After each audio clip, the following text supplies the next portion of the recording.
ये तीन ही प्रकार के लोग है ही हैं संसार में, विषयी, विमुक्त और वैरागी।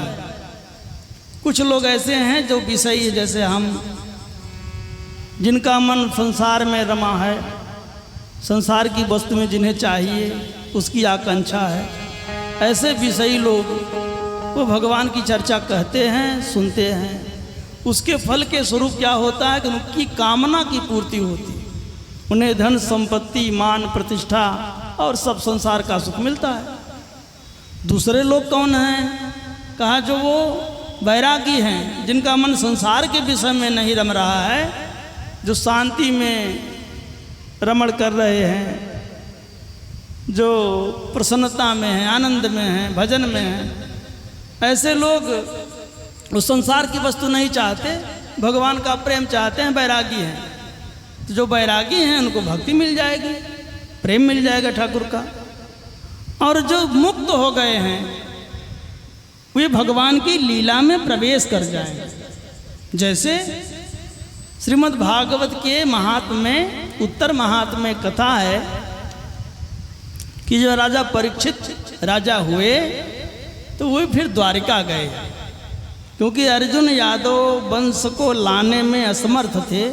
वे हार चुके थे द्वारिका वन में, और सब हार के भाग आए थे। यदुवंशी और उनके परिवार वाले वहीं पड़े रह गए। तो राजा परीक्षित जब राजा हुए तो वे द्वारका गए और बचे खुचे यदुवंशियों को ला करके मथुरा में बसाया, और भगवान कृष्ण के प्रपौत्र वज्रनाभ को मथुरा की गद्दी पर आसीन किया, बिठाया। और वहाँ सांडिल्य जी का दर्शन हुआ। सांडिल्य ऋषि जो पुरोहित हैं यदुवंशियों के, और उनसे पूछा गया कि महाराज जी आप यहीं रह गए, आप द्वारिका नहीं गए थे? तो उन्होंने कहा कि अरे मुझको द्वारिका से क्या मतलब, द्वारिका तो राजनीति का केंद्र था, द्वारिका वैभव का केंद्र था, द्वारिका से तो कूटनीति चलती थी कान्हा की, और हमें वो कान्हा पसंद नहीं है। हमें तो वे मुरलीधर, रास रचाने वाले, माखन चोर, गाय की सेवा करने वाले, उनसे मेरा लाड था, उनसे मेरा प्यार था, और उन्हीं में मैं रमण करता हूँ। तो उनकी यादें वृंदावन में हैं, इसलिए मैं वृंदावन छोड़ के नहीं कहीं गया। मैं यहीं हूँ, बड़े आनंद से हूँ। यहाँ यमुना मैया हैं जो कृष्ण की पटरानी हैं, यहाँ राधा रानी हैं, नित्य रास का यहाँ आनंद है। तो सब बड़े प्रसन्न हुए कि नित्य रास यहाँ चल रहा है। हाँ, सांडिल्य जी ने कहा कि यहाँ रास नित्य चल रहा है। ऐसा अगर कोई सोचता है कि भगवान कृष्ण उपस्थित हुए और उन्होंने रास लीला रचाया किसी विशेष रात्रियों में, तो उसका भ्रम है। रास लीला एक ऐसी प्रक्रिया है जो नित्य निरंतर चल रही है। भगवान अपने गोलोक में, वैकुंठ में, परम धाम में, वहाँ सारी आत्माएं, मुक्त आत्माएं भगवान के साथ रमण करती रहती हैं, और यही रास है। वो आनंद में है परस्पर एक दूसरे के। तो वो रास तो चल रहा है। वृंदावन में वो रास एक रात्रि में प्रकट हुआ, यहाँ उतर गया। और वृंदावन में जो रास उतर गया, वैकुंठ का वो रास यहाँ उतर गया, और उस रास में गोपियाँ भी शामिल हो गई। जो 60,000 गोपियाँ वृंदावन वाली थीं, जो ठाकुर जी को पति रूप में चाहती थीं, वे भी उस रास में शामिल हो गईं। भगवान महादेव भी शामिल हो गए। ऐसी कथा है कि भोले बाबा भी गोपी बन करके पधार गए थे, वो भी शामिल हो गए थे। तो वो जो लीला भगवान की जो नित्य चल रही है, वो प्रकट हुई कभी, वो द्वापर युग में वो प्रकट हुई। और उसमें से वे भक्त जो भगवान के प्रेमा भक्ति के अधिकारी थे, उच्च क्लास के, वे उस रास में प्रवेश कर गए और सदा के लिए प्रवेश कर गए। तो रास तो नित्य चल रहा है, और मैं उस रास का अनुभव नित्य अपनी आंखों से करता हूँ। तो वज्रनाभ ने कहा कि महाराज जी तो कुछ ऐसी कृपा हो कि कि उस रास का अनुभव मुझे भी हो जाए, उस लीला का। तो कहा उस लीला का अनुभव वही करा सकता है जो उस लीला में सहभागी हो। उद्धव जी भगवान के मित्र हैं और ठाकुर जी के साथ उनका नित्य संबंध है। अगर उद्धव जी का दर्शन हो जाए और उद्धव के मुख से कथा होवे तो उस रास लीला का अनुभव हो सकता है। तो इस बात पर यह हुआ कि उद्धव जी कहाँ मिलेंगे।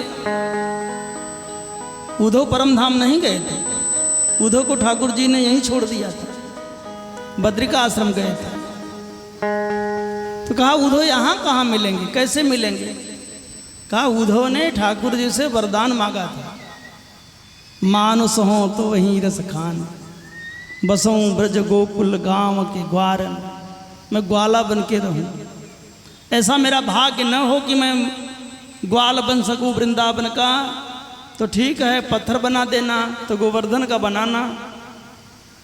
अगर पशु पक्षी हो जाऊं तो भी यहीं रहूं।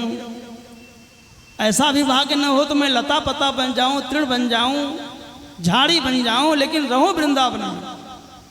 तो वृंदावन में उद्धव जी का नित्य निवास है, वो लता पता के रूप में निवास करते हैं।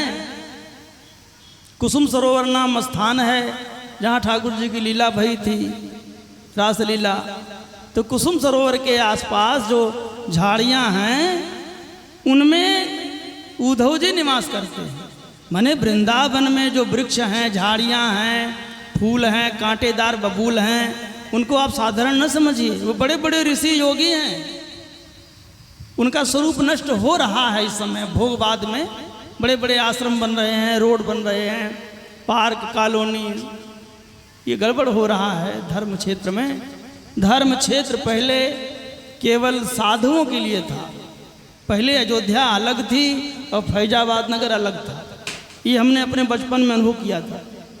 प्रयागराज अलग था और इलाहाबाद शहर उससे कुछ दूर पर अलग था। विंध्याचल अलग था और मिर्जापुर शहर अलग था। वहाँ केवल मंदिर हुआ करते थे और मंदिरों के आसपास पंडे पुजारी, फूल बतासा बेचने वाले अस्थायी रूप से रहते थे। वहाँ गृहस्थी बसाने वाले लोग नहीं रहा करते थे। मान लो कोई तीर्थ गया, सरयू स्नान किया, गंडी ऊपरी से पूड़ी छान लिया, कढ़ाई चढ़ गई, हनुमान जी का दर्शन हो गया और फिर वो चल पड़ते थे, नहीं रुकते थे। बड़े बुद्धिमान थे। क्यों? क्योंकि तीर्थ क्षेत्र कृतम पापम वज्रलेपो भविष्यति। तीर्थ क्षेत्र में मनवाणी कर्म से यदि वेद के विरुद्ध आचरण हो जाए तो वो पाप मिटता नहीं है, वो चक्रविधि ब्याज की तरह बढ़ता है। भोगते रहो फिर बढ़ जाएगा, भोगते रहो फिर बढ़ जाएगा। इसलिए तीर्थों में साधारण लोगों को निवास नहीं करना चाहिए, केवल भजनानंदियों को रहना चाहिए। साधारण व्यक्ति जाए तो बस उतनी देर रुके जितनी देर में वो स्नान करे, तर्पण करे, श्राद्ध करे, दर्शन पूजन करे और भग जाए, बस इतनी समय। लेकिन अब वो महाराजाएँ टूट रही हैं। अब लोग एकदम बस बांके बिहारी के बगल में घर बनाना चाहते हैं। तो आपका काम तो वही रहेगा, विषयी हैं, पाप करेंगे दिन रात और फिर उसको भोगेंगे। ये बड़ा गड़बड़ है। सरकारों को चाहिए कि वो क्षेत्र जो धर्म क्षेत्र हैं उसको प्राकृतिक रूप से संरक्षित करें और उसके बाहर व्यवस्था बनावें, सुविधा बनावें। लेकिन बड़ा खेद है क्योंकि धर्माचार्यों की बात तो सुनी नहीं जाती है। हाँ, अब व्यासपीठ की बात सुनने वाला, शंकराचार्य की बात सुनने वाला तो कोई है नहीं। पहले राजा धर्माचार्य के नीचे काम करते थे, सलाह लेते थे, उनसे आदेश लेते थे, आशीर्वाद लेते थे और उस तरह से काम करते थे। धर्म की स्थापना होती थी। अब स्थिति बदल गई है। अब सत्ता में जो सत्ताधीश लोग हैं वे चाहते हैं कि शंकराचार्य भी हमारे हिसाब से बयान देवें, जिससे हमारा वोट बैंक न बिगड़ जाए। ये सब बातें हैं। इसलिए सब धर्म कहने को है, अब धर्म कहाँ हो सकता है। यही कलिकाल न साधन दूजा। तो चलें चर्चा करते हैं कि वृंदावन में उद्धव जी हैं, ये बात सानिल जी ने बताई। तो